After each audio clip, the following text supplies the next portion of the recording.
Udah laki-laki udah move on terus udah punya yang baru biasanya. Nah, Tuh kan.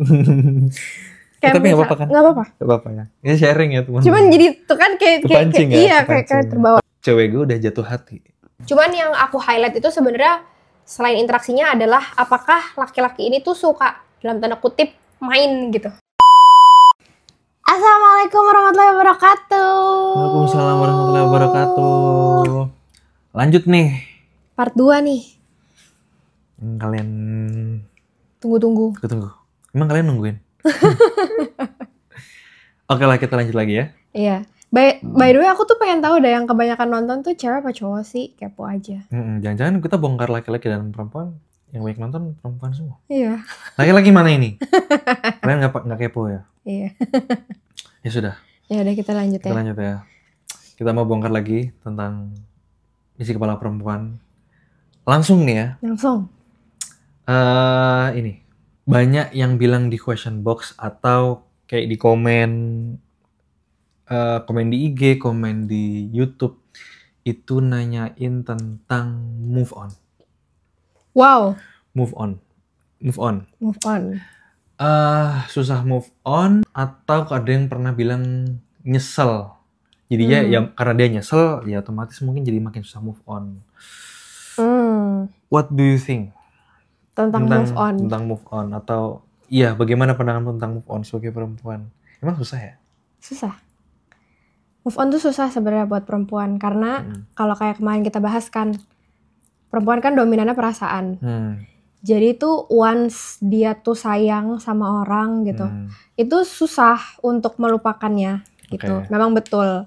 Yeah. Dan kayak kamu pernah dengar gak sih Beb? Ada juga yang selalu bilang gini, misalnya nih ada cewek cowok pacaran 6 tahun misalnya. Cowoknya mungkin hitungan 1 bulan atau berapa bulan awal dia sudah move on. Tapi ceweknya itu perlu waktu minimal setengahnya dari lama hubungan mereka. Laki-laki udah move on terus udah punya yang baru biasanya. Sementara ceweknya itu perlu waktu nih 3 tahun untuk dia sampai benar-benar move on. Ada yang kayak gitu ada, tapi ada juga yang ya lebih cepat dari itu untuk bisa move on. Jadi sebenarnya beda-beda sih ya. Cewek. Durasi untuk move on-nya seorang perempuan gitu. Iya, tapi secara umum tuh kayak lebih lama gitu dan lebih lama dari laki-laki gitu ya. Iya. Tapi aku juga pernah denger sih, kayak perempuan tuh mungkin sebenarnya tahu kalau dia mau move on tuh beberapa usahanya adalah misal nih ya, kalau ada barang-barang pemberian dari mantan pacarnya adalah ya udah dibuang-buangin gitu kan. Terus kalau ada foto, memori dan segala macam dihapus dan segala macam. Tapi kadang aku pernah dengar kayak apa ya? Justru perempuan tuh kadang-kadang senang terlarut dalam emosi dan kesedihannya. Jadi sudah tahu harus misalnya dihapus tapi nggak mau dihapus. Tapi dia terlarut aja gitu, senang terlarut dalam kesedihannya. Jadi malah semakin dipandang, malah semakin dicari-cari lagu-lagu kesedihan, makin dicari makna-makna lagu sedih. Udah semakin didengar semakin sedih gitu. Iya. Tapi dia tiba-tiba dia ngerasa susah move on. Iya. Padahal dia nggak mau. Itulah ya. Karena kita tuh lebih dominannya di emosi gitu Beb. Iya di situ. Jadi sebenarnya kalau aku tuh setelah di umur aku sekarang ya melihat aku yang dulu gitu ya, tuh agak-agak BODOH juga tuh ya kayak gitu. Kayak mikir ngapain sih gue kayak gitu kan. Sekarang bisa mikir gitu. Iya karena emang dulu aku tuh tipe yang kayak misalnya lagi nggak galau aja, kita dengerin lagu galau bisa jadi galau. Padahal udah lupa tuh sebenarnya. Padahal udah nggak kepikiran ke situ tuh misalnya. Terus kadang hal-hal yang bikin kita susah move on itu sebenarnya adalah memori ya. Memori terus kayak kenangan dan segala macam lah sebenarnya gitu. Itu kan kita di tahap melupakan seseorang yang pernah punya peran di hidup kita, pernah mengisi hari-hari kita gitu kan bahasanya. Makanya sebenarnya setelah semua itu terjadi ya Beb, aku tuh menyadari itulah kenapa sebenarnya Allah itu melarang kita pacaran. Karena sebenarnya Allah tuh tahu kalau perempuan tuh udah jatuh cinta, ya dia tuh akan total itu menyayangi seseorang. Sehingga kalau misalnya dia ada di titik putus atau melupakan mantan pacarnya itu agak sulit buat dia. Makanya sebenarnya bentuk sayangnya Allah sama kita itu adalah dengan cara dijaga untuk menghindari pacaran, menghindari zina itu sendiri gitu. Selain dijaga fisiknya ya hatinya tuh juga dijaga sebenarnya. Jangan sampai kepatut dulu hatinya gitu kan. Kalau udah kepatut susah keluarnya gitu kan. Tapi ya kalau aku ngelihat kalau sebagai perempuan susah move on, kalau aku lihat di kamu mungkin buat konteks ini kan kehilangan seseorang yang disayangin, ya dalam hal ini pacar gitu kan. Aku juga melihat di kamu ketika kamu kehilangan seorang papa. Itu kan sama kan, halnya adalah ditinggal seseorang yang disayang juga gitu loh. Aku melihat kamu sebagai perempuan, sebagai anak perempuan tuh ikhlas. Tapi yang namanya memori sedih itu kan nggak akan pernah hilang. Iya, memori kan nggak akan pernah hilang. Misalnya nih tiba-tiba, padahal nggak sengaja ya, kamu nggak ada niatan nih dengerin lagu misalnya tentang ayah, tentang papa. Tiba-tiba kesetel dan otomatis kamu secara nggak langsung jadi ke recall memorinya. Dan aku mantau dan kamu pasti juga sadar bahwa kamu tiba-tiba sedih. Iya, benar.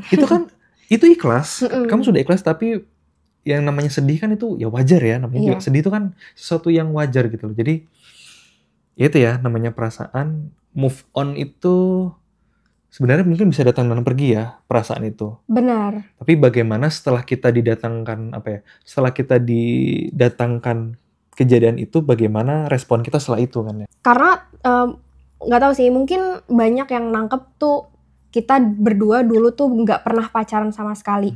Kita itu nggak pacaran itu pada saat kita mau menikah ya. Jadi maksudnya sebelum kita nikah kita berdua tuh nggak pacaran. Tapi ya dulu zaman sekolah, zaman SMP, SMA gitu ya, kita mengakui kita pernah pacaran nih, cinta monyet sih sebenarnya. Bukan pacaran yang seperti orang dewasa gitu, nggak. Aku sih nangkepnya itu cinta monyet aja sebenarnya. Pas zaman sekolah lah ya. Pas zaman sekolah. Nah itu aku tuh beda tuh Beb, dua kondisi yang berbeda pada saat aku putus sama pada saat aku kehilangan papa. Jadi move on-nya itu tuh kondisi yang berbeda. Kalau pada saat putus sama mantan aku itu, aku tuh lebih ke putusnya aku tahu ini tuh sesuatu yang baik gitu. Sesuatu yang baik. Waktu itu pilihan yang tepat buat aku adalah putus karena sesederhana aku tuh baca bukunya Ustadz Felix yang judulnya Udah Putusin Aja. Sama aku tuh gini, kalau misalnya kita meninggalkan sesuatu yang gak baik, Allah itu akan ganti dengan sesuatu yang jauh lebih baik berkali-kali lipat. Jadi keputusanku untuk putus pada saat itu, aku gak perlu waktu yang lama untuk move on. Paham gak? Jadi karena aku tahu yang aku lakukan ini tuh sesuatu yang memang Allah perintahkan. Kalau misalnya ditanya, lah terus kenapa pacaran? Udah tahu dilarang ya. Pas pacaran aku nggak tahu kalau ternyata itu dilarang. Oh iya, jadi tuh kayak kalau ibaratnya tuh saat pacaran tuh Allah tuh mengambil sesuatu yang nggak baik. Benar. Jadi kamu cepat. Tapi kalau misalnya ditinggal seorang ayah itu adalah Allah mengambil sesuatu yang baik gitu ya. Seakan-akan gitu ya. Seakan-akan gitu. Kayak sedihnya tuh beda gitu. Sedihnya tuh beda, benar. Sedihnya beda. Move on-nya juga beda gitu. Kalau misalnya pas putus sama pacar, aku move on-nya ya gampang banget. Maksudnya kayak ya udah, gue udah nih, hal jeleknya diambil. Gitu kan. Sementara pada saat aku kehilangan papa tuh kayak aku tuh merasa kayak ada yang hilang gitu. Di hidup aku tuh ada yang hilang. Peran di dalam hidupku tuh ada yang hilang. Kayak kalau misalnya aku ngelihat teman-temanku yang pada Tuh kan. Tapi nggak apa-apa kan? Nggak apa-apa. Nggak apa-apa ya. Ini sharing ya teman. Cuman jadi tuh kan kayak kayak terbawa. Padahal tadi nggak ada niatan lah. Iya. Tapi nggak apa-apa ya? Nggak apa-apa. Atau disudahi aja? Nggak apa-apa. Kita part 3 aja guys ya. Maksudnya tuh kayak aku tuh merasa kayak kebahagiaan aku tuh seperti kayak kurang lengkap gitu loh bahasanya. Iya. Jadi kalau misalnya kayak ngelihat orang-orang yang pada nikah terus masih ada ayahnya gitu, sama posisiku kemarin tuh rasanya kayak ih gemes gitu, rasanya kayak beda. Karena yang aku juga pas sebelum nikah tuh, pada saat ngurusin itu semua gitu kan, kayak aku tuh ngeliatnya, ih, ini nama undangan, aku tuh kan merhatiin nama-nama undangan orang-orang gitu kan, kayak ya Allah, bokap gue tuh ya undangan nikahan orang lain tuh ada papa gitu loh. Tapi pas di nikahan aku sendiri kayak nggak ada namanya. Itu sih sebenarnya yang bikin jadi kayak kebayang. Apa ya? Beda gitu. Rasa move on-nya beda. Pasti. Tapi pada saat aku putus dari pacarku, move on-nya itu alhamdulillahnya ya, mungkin bisa jadi karena aku tuh tahu kalau pacaran tuh nggak boleh, dan aku tahu yang aku tinggalkan ini it's good for you. Jadi aku nggak sulit, Beb. Betul sih, betul. Mungkin orang-orang yang pada cukup sulit ya untuk move on dari mantan pacarnya adalah mereka tuh move on dengan mencari pengganti baru. Ya. Paham gak sih? Tapi bukan move on karena menyadari bahwa yang Allah ambil itu tuh yang nggak baik buat dia. Jadi justru harusnya secara logika ya, kalau kita mikirin secara logika, pada saat kita putus sama mantan pacar kita, harusnya kita tuh happy. Seneng karena sesuatu yang nggak baik nih akhirnya Allah ambil gitu.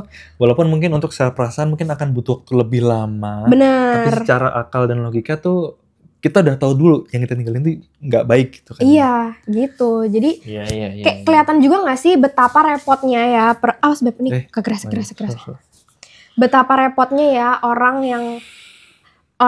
perempuan yang pacaran terus kayak tiba-tiba dia sering galau lah, tiba-tiba dia merasa pacaran gak merhatiin dia.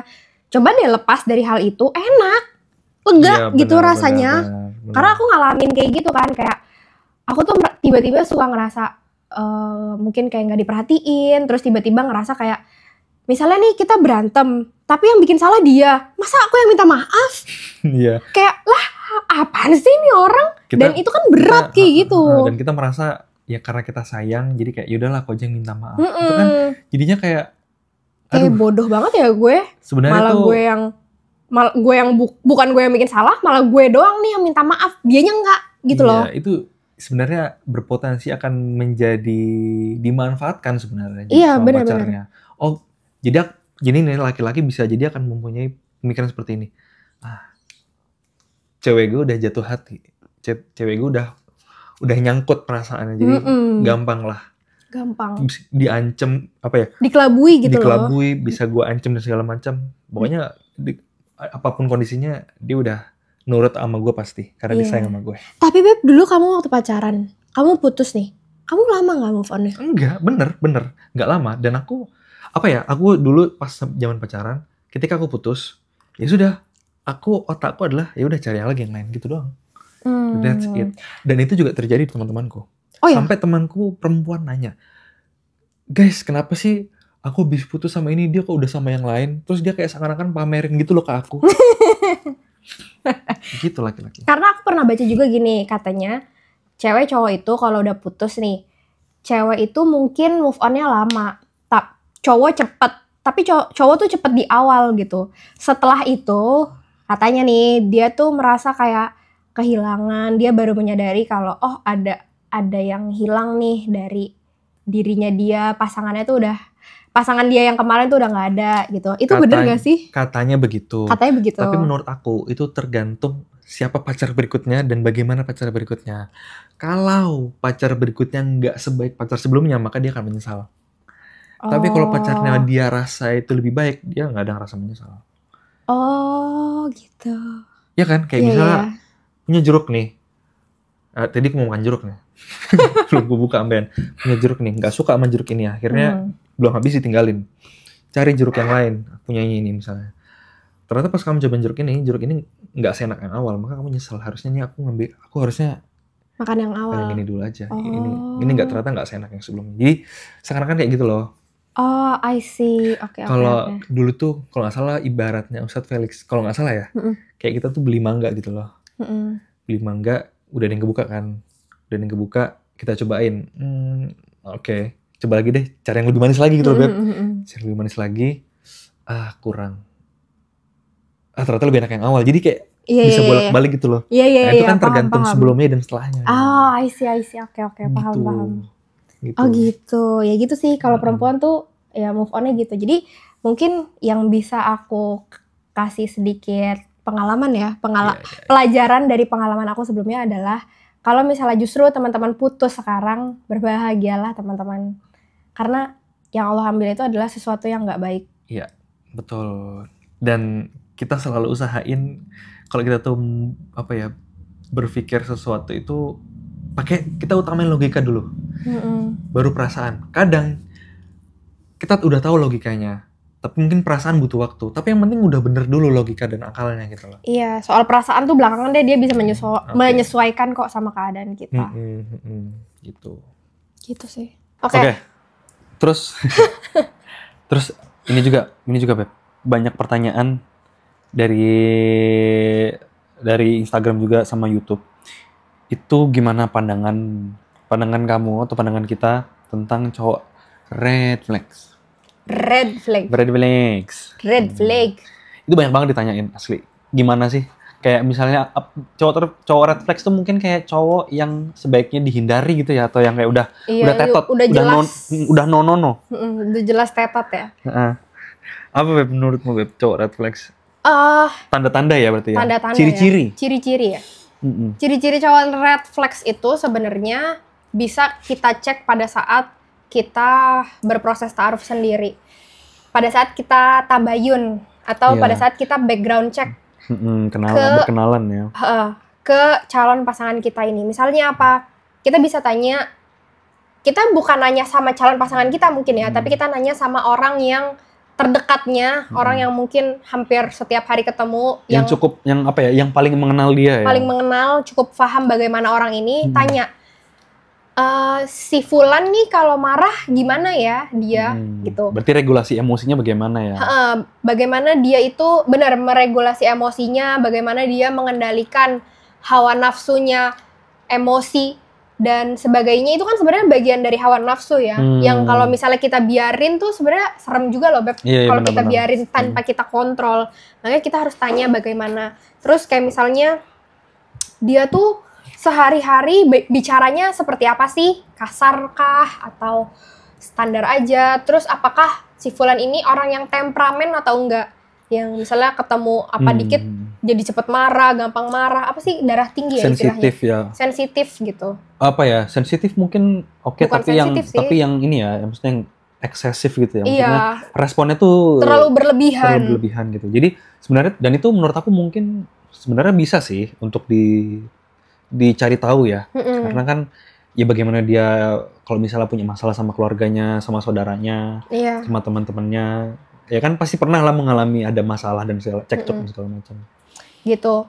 Terus tanya juga, aku juga dulu nanyain perihal sholat.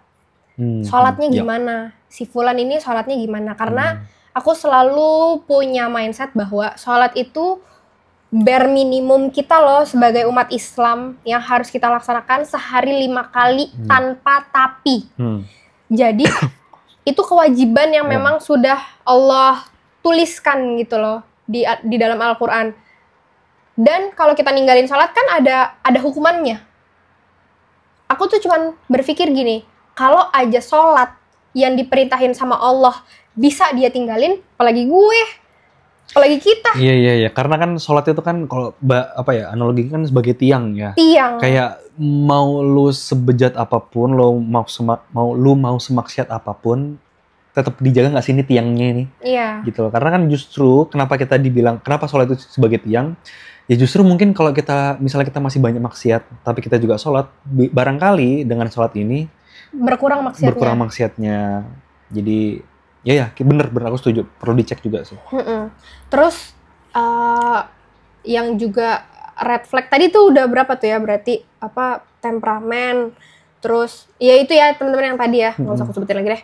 Terus juga kayak misalnya dia tuh nggak ada keinginan untuk belajar, jadi kita juga perlu tanya aktivitas dia tuh di sela-sela kesibukan dia atau misalnya di sela-sela waktu senggangnya itu apa sih? Apakah dia justru cenderung nongkrong di tempat-tempat yang ya mungkin bisa dibilang main atau hanya sekedar nongkrong, sekedar ngopi tanpa ada apapun gitu. Atau malah dia misalnya mencari jadwal kajian yang bisa dia ikutin, nyari komunitas yang baik, yang kalau misalnya ngumpul tuh bukan cuma ngumpul doang, tapi ada ilmu-ilmu juga yang bisa dia dapetin gitu. Artinya kan dia mau belajar.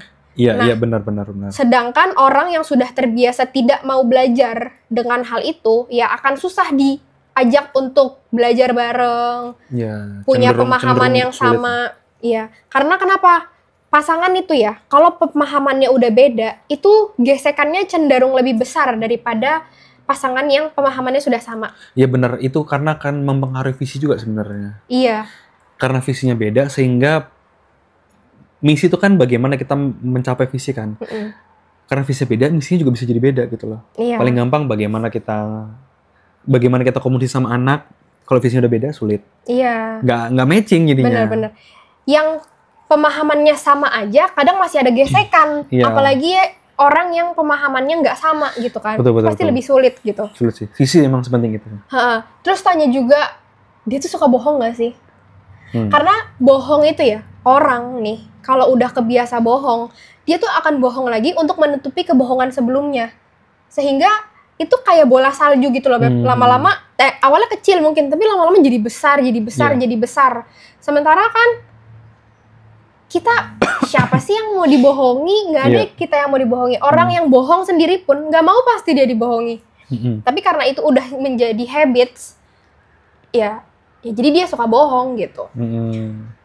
Gitu. Terus udah gitu KDRT. Sebenarnya bukan KDRT ya, karena kan ini belum rumah tangga. Tapi kita bisa ngecek, bisa tabayun, bisa background check dengan bagaimana hubungan dia dengan lingkungan sekitarnya. Bagaimana hubungan dia dengan keluarganya.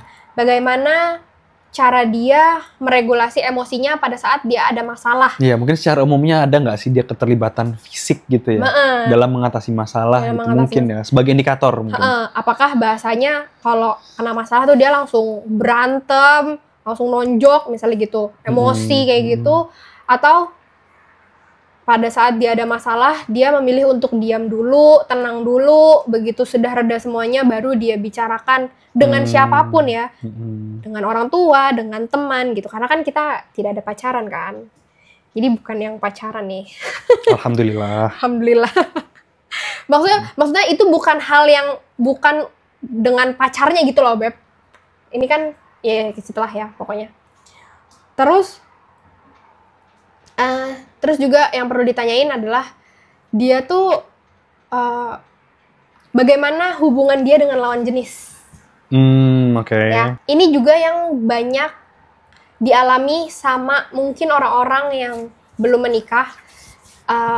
Ya dia merasa santai aja gitu loh dengan lawan jenis, yang mana mungkin bahasanya apa ya, tidak membatasi interaksi dia dengan lawan jenis gitu.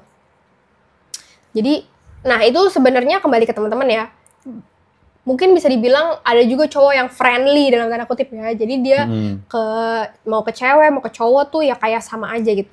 Cuman itu balik lagi ke teman-teman, apakah teman-teman oke dengan calon pasangan yang seperti itu, atau ya bagaimana lah, itu sebenarnya kembali ke diri sendiri. Cuman yang aku highlight itu sebenarnya selain interaksinya adalah apakah laki-laki ini tuh suka dalam tanda kutip main gitu. Suka main cewek enggak? Iya, sebenarnya apa ya, kalau dari banyaknya red flag apa ya, ciri-ciri red flag yang mungkin kita bahas di sini, itu mungkin sebenarnya mungkin nggak ada apa ya, mungkin nggak ada yang, bukan nggak ada ya, mungkin susah nyari yang ideal seperti itu, tapi mungkin teman-teman lihat apa ya, prioritasnya. Iya. Mana sih yang paling krusial dari antara semua ini, dan menurut aku itu adalah justru hubungannya dia sama Allah sebenarnya. Menurut aku yang paling krusial itu hubungan dia sama Allah dan bagaimana dia dengan agamanya gitu loh. Karena menurut aku, kalau misalnya hubungan dia dengan Allah itu baik, aku rasa bawah-bawahnya tadi itu juga akan terpengaruh gitu loh. Iya. Dia takut sama Allah, maka dia akan mungkin mengatur akan sholat, bagaimana dia berhubungan sama lawan jenis, ya kan, bagaimana dia meregulasi emosi. Kalau dia pegangan agamanya kuat, pedomannya kuat, sama Allahnya kuat, aku rasa ini juga akan jadi terpengaruh gitu loh. Jadi tameng ya buat dia. Iya, ya? Benar. Iya, terus ada juga Beb, maksudnya laki-laki yang suka nonton video-video blue film gitu kan. Itu kan ada juga sebenarnya yang seperti itu. Cuma kan baik lagi kalau misalnya dia tahu bahwa Allah tuh melarang kita melihat hal-hal yang seperti itu, kan dia juga pasti nggak akan nonton ke situ gitu kan. Terus sebenarnya ada lagi, kalau aku ini nggak sama sih setiap perempuan. Tapi kalau aku kurang suka sama orang yang merokok. Walaupun di luar sana ada juga yang itu bukan menjadi masalah gitu. Yaitu baik lagi sih tadi yang kayak kamu bilang, bukan menjadi salah satu prioritas. Tapi kalau aku tuh menghindari orang yang merokok. Ya, mungkin bahasanya ini ya, sebagai pertimbangan. Bukan sebagai penentu, tapi sebagai pertimbangan teman-teman gitu. Iya, jadi are you okay with that gitu. Bahasanya tuh mendingan ketemu yang suka selingkuh apa yang ngerokok. Ya, nggak mending dua-duanya sih sebenarnya. Itu kan berarti kan banyak faktor.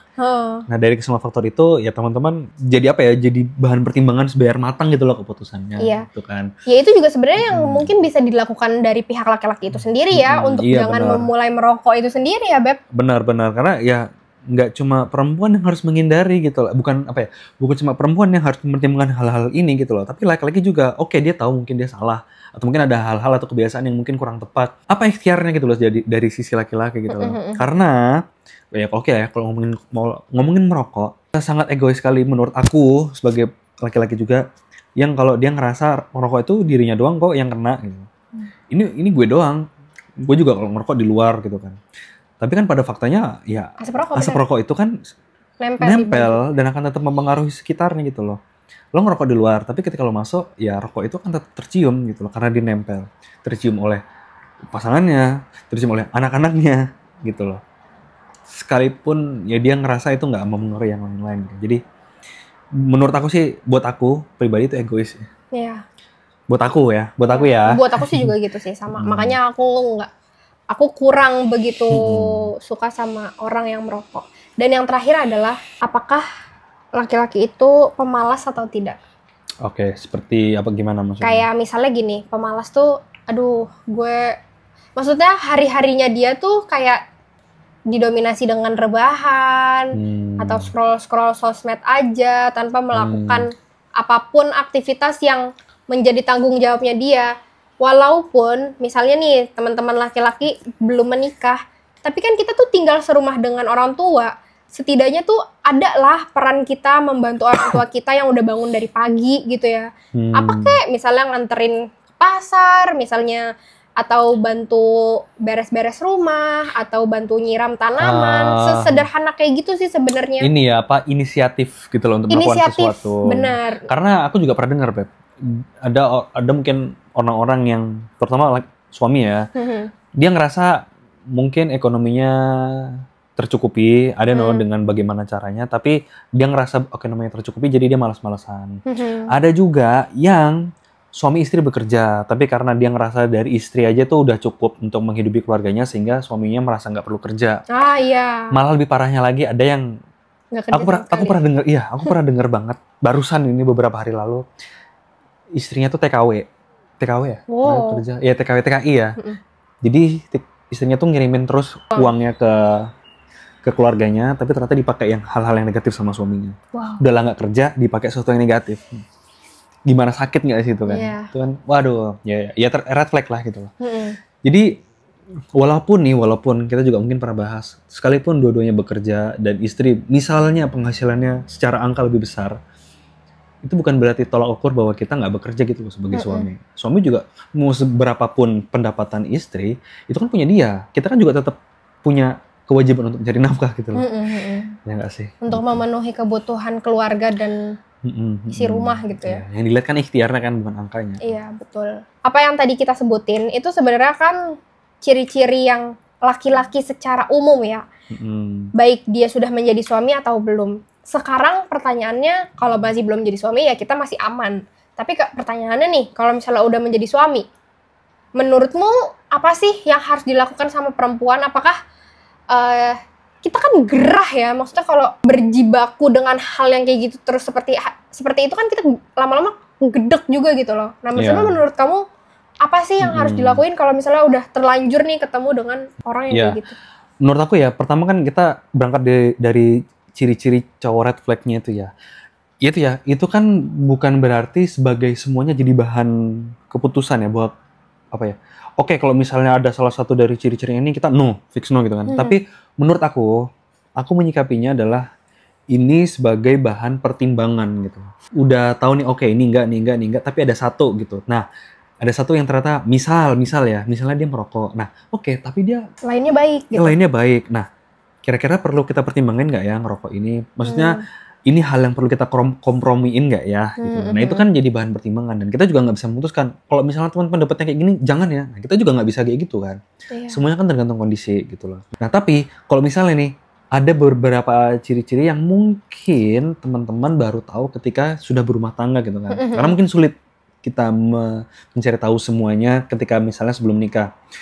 Dan aku rasa itu akan sangat mungkin terjadi. Aku rasa kalau misalnya ada hal-hal yang mungkin seperti ciri-ciri itu tadi, aku rasa hal yang pertama adalah didiskusiin. Itu hal yang bisa dipertimbangin nggak sih? Bisa dikompromiin nggak sih? Bisa dicari solusinya nggak ya? Gitu loh. Jadi menurut aku sih, itu keputusannya bisa berbeda-beda. Setiap orang ya? Setiap orang berbeda-beda. Nah, itu bagaimana hasil diskusi kalian. Tapi kalau misalnya ada ciri-ciri yang baru diketahui setelah menikah dan itu sangat sangat membahayakan hubungan, sangat tidak sehat. Paling gampang deh KDRT. Kalau misalnya nih ternyata teman-teman sudah ikhtiar untuk diskusi, untuk cari solusi dan segala macam. Kalau memang ternyata nggak bisa dan nggak kunjung berubah dan gitu tidak ya? kunjung berubah, teman-teman mungkin perlu menceritakan ke orang ketiga yang mungkin paham dengan kondisi rumah tangga kalian, yang mungkin juga paham untuk paham dengan solusi-solusi ya. Apakah misalnya mungkin teman-teman punya ustadz atau mungkin ngobrol ke teman yang konselor dan segala macam. Karena kalau memang ternyata ada sesuatu yang nggak sehat dan belum ada solusinya, menurut aku sangat penting sih untuk tetap dicari langkah-langkah baiknya gitu. Langkah baiknya benar. Jangan hanya pasrah diam dan menerima itu aja gitu. Nggak bisa juga sih sebenarnya kayak gitu. Gitu ya, menurut aku. Ya, karena kita juga boleh kok mengutamakan kebahagiaan dan ketenangan hati kita. Betul. Cowok red flag itu sebenarnya yang akhirnya ngajak pacaran sih. Oke. Ini balik lagi situ ya. Menurut aku ya. Oke. Pertama, karena sebenarnya gini, kita itu kan memang sangat wajar kita jatuh cinta, sangat wajar kita suka sama orang. Dan itu memang fitrahnya manusia gitu kan, untuk punya perasaan itu. Tapi justru kita juga tahu bahwa, Allah itu kasih larangan nih. Ada gini, kita kan punya panduan hidup, Beb. Ya nggak? Al-Quran itu kan panduan hidup kita. Nah, di panduan hidup kita itu kan ada nih hal-hal yang diperintahkan, hal-hal yang dilarang. Terus pada saat kita jatuh cinta, kenapa sebenarnya orang menjadi pacaran? Karena kebanyakan orang sudah menormalisasi pacaran itu. Lingkungan ya? Lingkungan dan referensi. Lingkungan, referensi, dan sudah terlalu dinormalisasi sama banyak orang. Iya, normalisasi. Padahal sebenarnya zaman dulu nih, kalau kita zaman dulu banget ya, bukan zaman orang tua kita atau nenek kita, bukan. Zaman dulu, mana ada pacaran? Nggak ada. Orang mau nikah, itu langsung dijodohin. Orang suka nih sama orang, langsung dijodohin, langsung disuruh nikah. Nggak ada pacaran. Aku juga nggak tahu tuh sejarah pacaran tuh dari mana. Tapi maksudnya adalah karena orang itu sudah terlalu banyak menormalisasi pacaran, sehingga itu hal yang dianggap wajar. Sehingga pada saat kita memilih untuk nggak pacaran, menurut kebanyakan orang malah jadi aneh. Kok lu nggak pacaran sih? Iya. Gitu. Banyak kan yang komen juga nih teman-teman di YouTube juga atau di IG juga, dia ngerasa, prinsipnya dia merasa dia udah benar bahwa dia tuh nggak pacaran. Tapi ketika dia mungkin masuk sekolah atau punya lingkungan baru dan punya teman-teman baru dan bukan cuma baru ya, maksudnya lingkungannya itu adalah intinya teman-temannya pacaran semua dan dia merasa kok gue beda sendiri ya, apa gue yang salah? Nah, iya, itu kan jadi kayak seakan-akan sebenarnya itu prinsip yang sudah benar, tapi karena lingkungan jadi merasa dia salah. Iya, dia merasa sendirian doang gitu. Iya, dan itu aku juga juga merasakan hal yang sama pada saat aku sekolah dulu gitu. Aku juga sempet kenapa gue beda sendiri ya gitu loh. Ya itulah makanya mungkin di situ pentingnya prinsip ya. Iya benar. Ketika kita punya prinsip, ya udah mau lingkungan kita bagaimana, ya udah kita akan tetap A gitu. Iya. Jadi pada saat laki-laki itu justru jatuh cinta sama perempuan, bentuk sayangnya itu menurutku bukan dengan menjerumuskan dia ke dalam suatu hubungan yang tidak halal sebenarnya. Tapi justru dengan pertama nih kita ngelihat dulu umur kita berapa gitu loh. Misalnya nih kita jatuh cinta sama orang umur kita 15 tahun. Oke, gak apa-apa, aku juga 15 tahun udah suka sama orang gitu kan. Itu kan memang hal yang wajar. Tapi 15 tahun gue suka sama orang. Gak mungkin dong tiba-tiba ucuk-ucuk gue mau ngajak nikah nih orang. Secara aturan agama juga masih sangat muda sekali gitu kan. Terus juga belum mumpuni gitu loh untuk ke jenjang yang lebih serius. Terus banyak juga yang nanya aku, Kak, aku suka sama orang, terus gimana? Ya nggak apa-apa, nggak apa-apa. Di keep aja rasa sukanya tuh di apa ya bahasanya? Ya udah di keep aja, dijaga aja hatinya untuk suka sama dia. Ya, tapi di situ ujian hatinya di situ gitu. Ujian hatinya di situ. Tapi maksudnya adalah kita tetap bisa senang-senang gitu loh dengan teman-teman kita yang lain. Jadi nggak usah fokus ke situ. Kalau aku juga dulu sebelum ketemu kamu ya, sebelum aku ketemu kamu, aku ada nggak suka sama orang? Ada lah pasti. Namanya ya, kita laki-laki dan perempuan pasti kita punya kecenderungan tertarik sama orang. Fitrahnya kan begitu. Fitrahnya kan gitu. Terus aku ngapain? Ya udah, aku suka, just suka aja. Sekedar suka, sekedar misalnya kagum apa. Nggak aku tanggepin gitu loh perasaanku. Iya, kayak apa ya? Aku memilih untuk sibuk ngapain. Ya. Jadi aku tuh nggak terbawa ke situ. Kalaupun misalnya aku inget ya paling cuman sesekali aja aku inget. Tapi nggak yang terus aku gara-gara aduh aku suka banget sama dia, gimana ya? Dia mau nggak ya jadi pasangan aku nanti? Aku nanti bakalan nikah nggak ya sama dia? Aku paham sih. Itu adalah pikiran yang ada di hampir tiap perempuan kalau lagi suka sama orang. Percaya nggak kamu? Apalagi baru-baru gitu kan. Iya, apalagi baru-baru suka, pasti kepikirannya kayak, aku akan bersanding gak ya sama dia? Padahal mungkin umurnya masih SMP. It's apa ya? It's a normal thing gitu loh. Tapi bagaimana setelah kita tahu kita punya perasaan seperti itu, bagaimana kita membentenginya? Iya. Ikhtiar apa yang kita bisa lakukan untuk membentengi itu? Karena rasa suka tuh pasti akan ada terus nih misalnya. Tapi bagaimana nih biar kita ngebentengin dia terus? Jadi jangan sampai habis bentengnya. Ketika bentengnya habis, takutnya masuk gitu. Iya, benar. Kayak ya analoginya begitu. Benar. Apa bentengnya? Itu tadi misalnya apakah menyibukkan diri gitu kan. Jadi dibentengin terus gitu loh. Biar dia nggak masuk. Dia di batas luar aja gitu loh. Jadi sebenarnya teman-teman yang suka sama orang, yang lagi suka gitu ya sama orang, nggak usah bingung, nggak apa-apa. Itu adalah hal yang wajar. Tinggal bagaimana kita tuh kan mengendalikan perasaan kita sebenarnya supaya kita nggak terlalu berlarut dalam kesukaan itu. Terus kalau misalnya ternyata cowoknya juga suka, ya balik lagi kalian tuh umurnya berapa?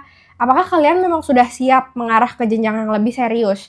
Kalau misalnya udah siap ya silahkan diurus. Tapi kalau misalnya ternyata belum secara kedewasaan gitu ya, itu belum mumpuni untuk menikah, ya udah ditahan aja. Kalau emang jodohnya entah gimana caranya pasti balik deh, percaya.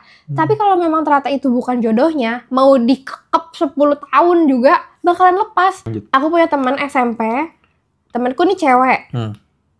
Waktu kita kelas 1 SMP, dia pacaran nih sama kakak kelasnya. Kakak kelasnya kelas 3 SMP, beda 2 tahun kan. Pacaran nih dia dari SMP. SMP tuh aku berarti tahun 2000 berapa 2012. ya? 2013 aku. Aku 2013. SMP ya? 2012 sebelum 2011 ke bawah. 2012 ke bawah. 2013 ke bawah. 2010 2000. Kan kita beda setahun kan? Oh iya benar. Aku tamat SMP 2012. Kamu tamat SMP 2012? Berarti kan 2013. Tamat SMP? SMP-nya, masuk SMP-nya 2010 berarti kan? Iya. Iya. 2010 nih. 2010 temanku pacaran nih sama si kakak kelas itu ya. Terus banyak juga terus teman-temanku yang pada pacaran nih di satu sekolah itu. Begitu lulus SMP, masuk SMA, kan mencar tuh sekolahnya. Ada yang gak satu sekolah, ada yang satu sekolah gitu kan. Yang satu sekolah ya ada yang masih lanjut pacaran. Tapi yang beda sekolah kebanyakan putus nih. Iya. Karena udah beda kan sekolahnya. Putus terus ada yang punya pacar baru, ada yang gimana.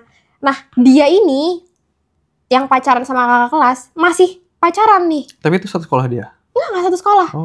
Kakak kelasku udah SMA di mana, Temenku kan masih SMP. Lulus SMA pun temenku beda sekolah sama kakak kelasnya. Masih awet ya? Masih awet. Gue gini, gila lama juga nih, keren juga nih dia bisa sampai bertahan selama itu kan. Udah nih, terus sampai temenku lulus SMA masih pacaran, Beb.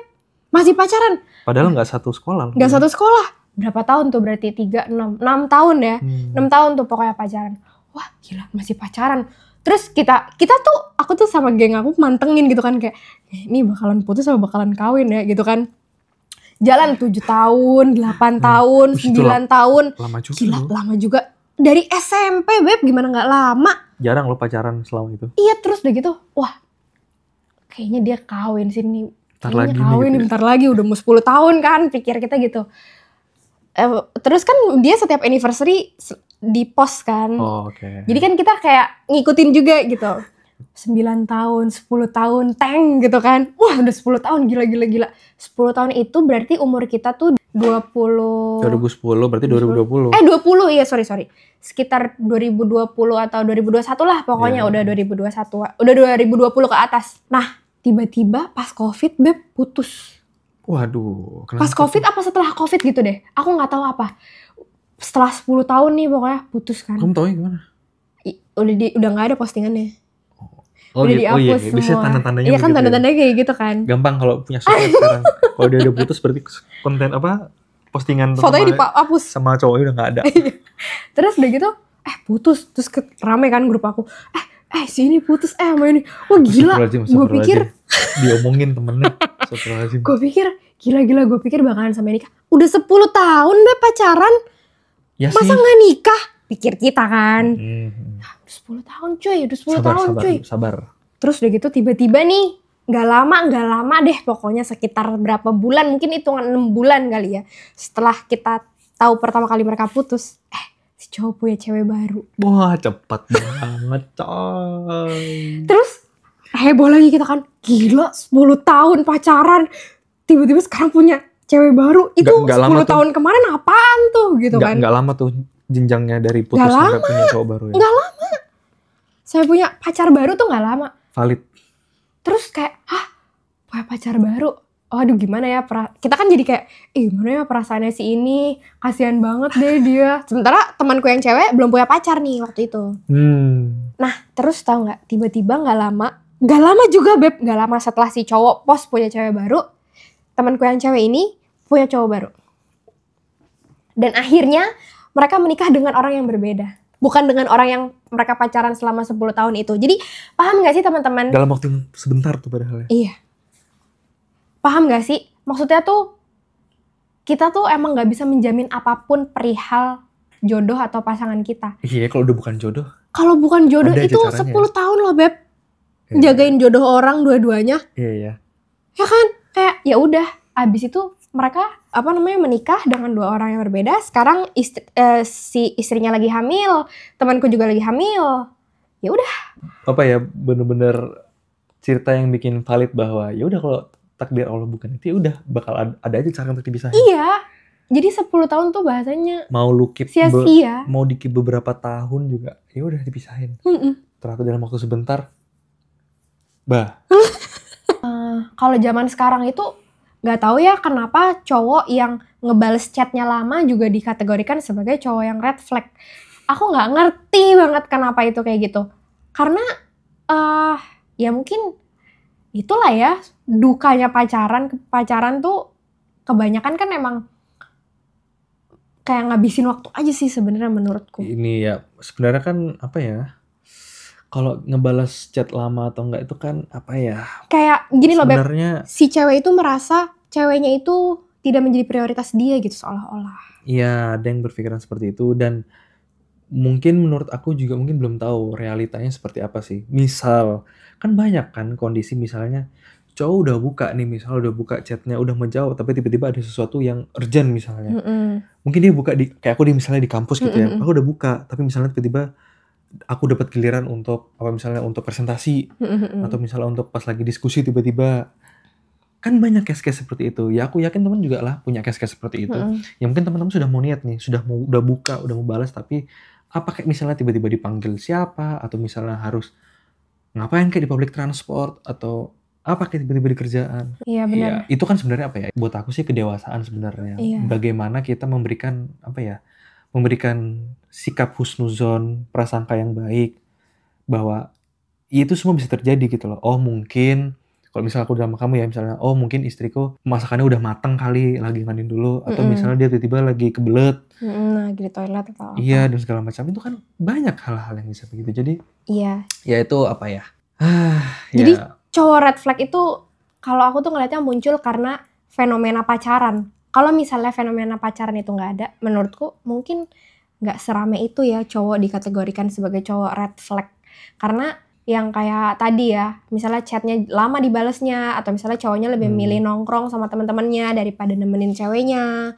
Terus ya itu kan karena lo pacaran. Coba lo nggak pacaran, walaupun pasti nggak ada kayak gitu kan. Walaupun ya at some point kalau perihal yang nongkrong sama teman-teman itu bisa jadi pertimbangan karena memang ada laki-laki yang apa ya? Oke, laki-laki itu memang oke kok untuk nongkrong sama teman-teman. Tapi yang salah itu kan kalau nggak tahu batasnya. Karena ada yang begitu. Jadi itu nggak apa-apa kok. Misalnya laki-laki suami nongkrong sama teman-temannya nggak apa-apa. Tapi kan yang paling penting kan harus tahu batasannya. Nah, yang red flag itu memang kadang-kadang yang nggak tahu batasan gitu loh. Dia tuh misalnya, oke, dulu mungkin dia sebelum menikah, aku merasa ketika aku belum nikah, ya udah aku bisa nongkrong bisa sebebas-bebasnya gitu loh. Aku sering dulu nongkrong sama teman-temanku. Padahal mungkin aku cuma ngopi ya ke tempat temanku, karena temanku punya coffee shopnya gitu loh. Nggak ada rencana apa-apa, tiba-tiba kita ngobrol sampai subuh, bayangin. Ngobrol sampai subuh, coba ngomongin apa aja itu. Apa aja sih Beb? Bayangin. Kayak yang kemarin udah kita bahas di tongkrongan cowok ya. Coba ya, nih ngomongin cewek ada nggak? Ada. Tiba-tiba ngomongin game ada. Tiba-tiba ngomongin masa SMP SMA ada. Ngomongin Sirah Nabawiyah ada. Ngomongin kiamat ada. Ngomongin pemerintah ada. Semuanya ada. Gitu loh. Bisa sampai kayak gitu laki-laki tuh. Nah, ngomongin ilmu agama juga ada kayaknya. Ada semua, bener. Ada semua gitu loh. Ngobrolin tentang bisnisnya dia, coffee shopnya gimana, ada gitu loh. Jadi ada semua gitu loh. Dan itu kadang nyambung. Iya. Nah, yang red flag itu kan kadang-kadang dia sudah nikah, kan sebagai suami kan harus paham waktunya dia itu nggak buat dirinya dia sendiri doang sekarang. Yang butuh waktunya seorang suami itu istrinya juga butuh. Kalau udah punya anak-anaknya juga butuh waktunya. Kan itu harus dibagi-bagi waktunya. Iya benar-benar. Itu gitu. Jadi apa ya? Yang bisa membagi waktunya dengan bijak sih. Iya betul. Itu juga sih. Main game juga sama kayak gitu. Main game boleh. Menurut aku boleh. Nggak apa-apa gitu. Tapi buat aku bisa nggak aku ngatur waktunya dengan bijak gitu. Iya benar. Jadi aku sih sebenarnya justru apa ya? Ini tuh istilah baru sebenarnya buat aku perihal cowok red flag itu ya. Karena dulu sebelum kita nikah nggak pernah tuh aku kepikiran cowok red flag menurutku tuh kayak apa gitu. Taunya kan flag hitam gitu. Oh iya taunya gitu. Ya di kulit, permasalahan kulit. Tapi ya udah sih sebenarnya akhirnya sekarang tuh aku jadi tahu justru kebanyakan pandangannya cowok red flag itu terjadi di masa pacaran. Walaupun ada juga akhirnya cowok yang bagi kebanyakan orang itu red flag setelah mereka menikah. Itu ada juga dan itu nggak bisa dipungkiri sih. Tapi balik lagi ya, mungkin kita tuh kan nggak bisa mengharap 100% kesempurnaan ya dari pasangan kita gitu. Jadi ya mungkin bisa jadi Allah kasih ladang pahala kita aja di situ gitu. Iya. Itu sih sebenarnya. Oke, dan cowok red flag. Nah ini juga nih Beb. Ini yang mungkin sering muncul juga di permukaan atau yang mungkin sudah dipahami hampir semua laki-laki maupun perempuan. Apa sih bahasanya mindset ya? Bukan mindset, apa sih namanya tuh? Stigma. Stigmanya adalah kalau perempuan itu lagi PMS atau mau PMS sih? Mau PMS itu kan kadang suka emosi. Bukan suka marah ya, tapi karena mungkin emosinya susah dikontrol mungkin ya. Atau emosinya bisa moody dan segala macam lah. Iya. Apa yang kamu rasain, Beb? Karena yang kita tahu begitu. Wah, misalnya ada cewek marah kan. Pas lagi sekolah paling gampang. Wah, mau mens nih. Wah, PMS nih dan segala macam. Jadi kita kayak ya udah, kita gampangnya begitu aja stigmanya. Iya. Emang benar kayak gitu, Beb? Apa yang kamu rasain, Beb? Aduh, maaf ya laki-laki. Saya mewakili para wanita di luar sana. Mohon maaf atas ketidaknyamanannya. Iya, dimaafin. Jadi kalau aku sebenarnya gini. Aku alhamdulillahnya termasuk orang yang dalam tanda kutip nggak emosian, sedang ataupun tidak sedang PMS. Oke. Ya, jadi gini, aku tuh merasa pada saat kita PMS, memang ada beberapa kondisi yang membuat kita tuh sensitif. Memang iya betul. Sensitifnya awalnya tuh dari sensitif. Nah, si sensitif ini karena dipancing atau kepancing sesuatu, jadilah dia jadi kesel atau dia jadi emosi. Sesuatu yang seharusnya mungkin kalau misalnya nggak kepancing dia nggak bakalan kenapa-napa. Tapi kok ya kebetulan dipancingnya atau kepancingnya itu pas dia mau PMS atau pas dia lagi PMS. Jadi bukan stigmanya tuh bukan mau PMS hingga marah, tapi marah tuh adalah dampak dari kesensitifan itu tadi. Iya, Jadi memang yang aku rasain juga adalah kenapa mungkin perempuan tuh suka moody atau perempuan tuh suka tiba-tiba ngambek nggak jelas atau tiba-tiba suka nangis atau tiba-tiba suka cranky atau apa gitu ya. Itu sebenarnya karena lebih sensitif aja dibanding hari-hari sebelumnya. Lagi ada apa ya? Emosinya tuh lagi apa ya, nggak stabil gitu ya? Bukan emosinya bukan emosi sih sebenarnya, tapi mungkin apa ya, hormon kali ya. Hormonnya tuh lagi nggak stabil. Jadi beberapa hal tuh ada yang bikin kita jadi sensitif.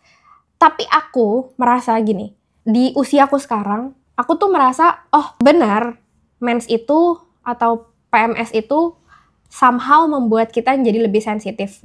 Tapi kita punya kemampuan untuk mengendalikan emosi tersebut. Tapi memang benar ada sesuatu yang berbeda gitu ya? Benar. Aku merasa sesuatu itu berbeda.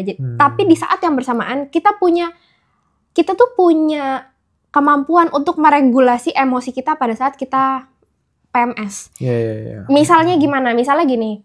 Misalnya aku sama kamu lagi nggak kenapa-napa sebenarnya, tapi karena kamu misalnya nyeletuk apa gitu, terus aku nggak suka, aku bisa jadi, apaan sih mas, kok kamu jadi kayak gitu sih? Pernah kan aku kayak gitu sama kamu? Kenapa kok kamu jadi kayak gitu ngomongnya? Jadi kayak gitu. Nah itu tuh karena kayak kepancing gitu loh Beb. Kayak kalau misalnya kamu nggak nyeletuk kayak gitu, mungkin aku nggak kenapa-napa. Tapi karena kamu nyeletuk kayak gitu, aku jadi kesel gitu kan. Tapi ada juga momen yang aku tuh bisa mengendalikan emosi aku. Jadi misalnya mungkin kamu salah ngomong atau salah tangkep atau apa, aku tuh kayak ada di tengah jalan untuk ini. Gue milih untuk marah apa gue biasa aja ya gitu. Tapi kalau marah kayaknya enak nih gitu. Kalau marah kayaknya seru nih gitu kan. Tapi aku memilih untuk di beberapa kondisi pada saat aku menyadari itu dan aku berada di pertigaan itu tuh, mau ke kiri apa ke kanan, aku tuh yang aku pikirin adalah dampak setelah aku mengeluarkan emosi aku. Misalnya gara-gara aku kesel, dampaknya jadi kita cekcok atau jadi berantem atau jadi apa. Males deh gue. Iya, sesuatu yang nggak perlu. Sesuatu yang nggak perlu jadi dibesar-besarin, nggak usah lah. Akhirnya aku mengkoreksi aja, walaupun aku kesel, aku ada keselnya, tapi aku tuh meredam gitu emosi aku. Jadi ada pilihan lah untuk mengatur itu. Iya, jadi kayak bagaimana kita meregulasi emosi kita itu juga sebenarnya bisa dilatih. Iya. Gitu sih sebenarnya. Oke, coba dong teman-teman juga share gimana sih rasanya. Terutama yang perempuan ya, yang cowok nggak usah. Apakah yang cowok justru kena efek dari sensitifnya itu? Tapi cowok juga boleh deh, siapa tahu iya ada efeknya ya dari misalnya pasangannya atau gimana. Gitu. Apa yang dirasain gitu loh. Iya. Dan sama nggak sih kayak gitu, sama kayak aku juga nggak sih? Kalau aku sih merasa gitu, jadi aku tuh nggak selalu emosi setiap PMS. Itu kan sebenarnya stigma yang udah kebentuk kan. Iya, gitu. stigma yang udah terlalu beredar luas. Oke. Gitu sih. Gitu ya teman-teman. Itu dulu ya. Udah beberapa topik tadi lumayan. Lanjut part 3 atau enggak nih ya? Emang masih ada yang mau dibahas, Beb? Nggak tahu, emang masih ada guys. Apalagi sih yang mau dibahas? Ya bolehlah kalau ada yang mau dibahas lagi, kita coba kumpulin lagi topik-topiknya. Apa yang bisa kita bongkar dari isi kepala perempuan. Oke deh, segitu dulu ya. Lihat nih guys, sudah mulai gelap kan? Iya. Sudah mulai noise. Udah mulai maghrib. Terima kasih teman-teman udah nonton sampai habis. Jangan lupa like, comment, share, subscribe. Kalau misalnya kalian share di story, jangan lupa tag kita berdua, oke? Oke. Dadah. Bye-bye. Sampai ketemu lagi. Assalamualaikum warahmatullahi wabarakatuh. Waalaikumsalam warahmatullahi wabarakatuh.